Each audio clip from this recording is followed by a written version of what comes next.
That is noise! I'm gonna sit here and just watch you while I eat a Snickers. Why? I'm gonna start over. So I'm gonna jump into it and hope you enjoy it. So pick your watercolor paper. Something small will take you less time, something bigger will take you more time, and then try to find a good reference photo of the house you want to draw. So I hopped onto Google, I searched for Irish cottage. I thought it would be really cute to draw a little Irish cottage. I really liked this one with the yellow door. And this is what you're looking for, is something that's two-dimensional, kind of flat, straight on shot from the front, so that it will be easy to draw. You don't want something like this that's tilted or turned, because that will be harder to draw. Here's another example of something you don't want. So make sure that you have a shot of a house that's straight on, or if you're doing your own house, take a really good clear picture from the front, turn it to black and white on your iPad or your phone so it'll be easier to draw, and then you'll be prepared to print it out. So once you have your picture, print it out, and then you'll be ready to transfer your photo to your watercolor paper. So if you have some transfer paper, you'll take your photo, your watercolor paper, and the transfer paper, put the transfer paper in between your picture and the watercolor paper with the graphite side down, and start tracing. Now if you don't have transfer paper, you can take your pencil and just pew pew pew pew pew pew pew pew, draw on the back of your paper and make your own transfer paper like I'm doing here. So you'll put your image back on top of your watercolor, start drawing, tracing all the shapes that you see, picking out all of the squares, circles, triangles. It'll help you if you try to see these really basic shapes as you're drawing, and it'll transfer the house to your paper very nicely. Now if you're worried about your image shifting at all while you're tracing, you can use some masking tape to tape it down and hold it together. Don't use Scotch tape because that will rip your paper. So like Edna Mode says, no capes, I say no Scotch tape.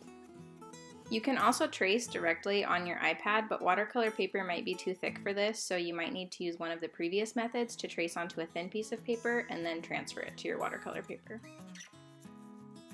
Now if you don't want to trace your image because, I don't know, maybe you feel like that's cheating, or you just want to work on developing your artistic eye and your ability to look at something and draw it, I'm going to show you another method here that you can use.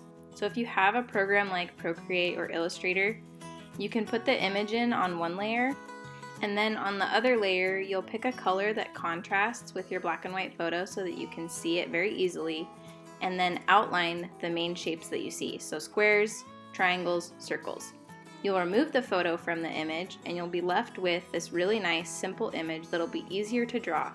It also helps you to see in perspective how all of the different shapes compare in size and perspective to one another. So for example, I can now look at this really simple image and see that the spacing between the water barrel, the window, that door frame, and the other window is about the same distance. I can also look at the posts on the outside of the door and see that one of the posts is half the size of the other post. So it's a simpler image. I'm not getting distracted by all the plants and the cobblestones and the rocks and everything else. I can just look at these simple shapes and try to copy them onto my paper and make sure that everything is in perspective. Graph paper is a final tool you can use to help with proportions on your house.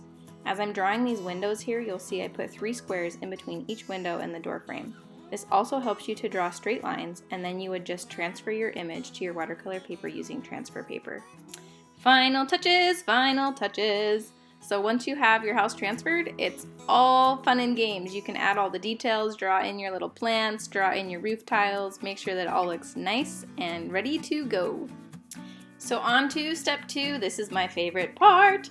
I love inking. I think it's so fun. So you want to have some waterproof ink pens. These are the Copic multi-liners in different sizes, and you want them to be waterproof because when you go to paint, if you're just using any ink pen, the ink will leach into your paint. So the Copic multi-liners are nice because you can draw really thick lines and really thin lines. So this was my 1.0 and my 0.003. Now if you don't have waterproof ink pens, one workaround is to paint first and then do your inking, but just be aware a lot of pens really struggle to write on top of paint, so it might be much more difficult than inking first and painting later. When you're finished inking, you'll have a nice image like this that kind of looks like a coloring page. I decided to move to the iPad because I like inking on the iPad, but you can continue to do it on paper. So if you look at my lines, you can see some are thick, some are thin. weighting your lines like this will help the painting to have dimension. Another tip is to thicken the lines where shadows would naturally be. So you can see under my roof here where it would naturally hang over, I've thickened the line. But there's no exact science to where to thicken the lines or to draw them thinly. Just do it, have some fun, draw some squiggly lines, put some plants in there, have fun with it. Perfection is in the imperfections. It'll look really nice. If you break up the lines, it'll keep it nice and light and airy. So enjoy, have fun inking, and then we will get to the next step, which is painting your house.